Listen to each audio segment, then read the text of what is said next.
मंडळी, कोणती पण नवीन सुरुवात केली ना, मनात एक भीती असते आणि एक धडधड असते. तर तीच भीती आणि ती धडधड माझ्या पण मनात आहे. कारण मी जे बनवते, जे करते ते सांगणं खूप सोपं आहे, पण आज मी छोटीशी एक नवीन सुरुवात केलेली आहे आणि माझा छोटासा एक बिझनेस म्हणा किंवा व्यवसाय म्हणा सुरू केलेला आहे.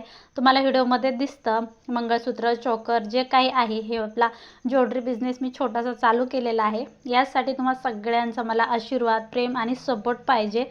आणि मला काय बोलावं व्हिडिओमध्ये हे पण आणखीन माहीत नाही, कारण हे नवीन आहे. एकदा का सुरुवात झाली की काय बोलावं, कसं बोला हे बरोबर कळतं. चला, आज तुम्हाला आजचा व्हिडिओ कसा वाटला, काय चुकलं काय नाही चुकलं मला कमेंटमध्ये नक्कीच सांगा. आणि तुम्हाला यामधलं कोणतं मंगळसूत्र, कोणतं चोकर आवडलं हे पण नक्कीच सांगा. वरती दिलेल्या व्हॉट्सअप नंबरवरती नुसतं हाय पाठवायचं आहे. सध्या मी दुसऱ्या व्हिडिओमध्ये तुम्हाला दाखील की कोणतं किती किमतीचं आहे, कसं आहे, सगळं डिटेल व्हिडिओ बनवेल. जर तुमचा भरभरून सपोर्ट, आशीर्वाद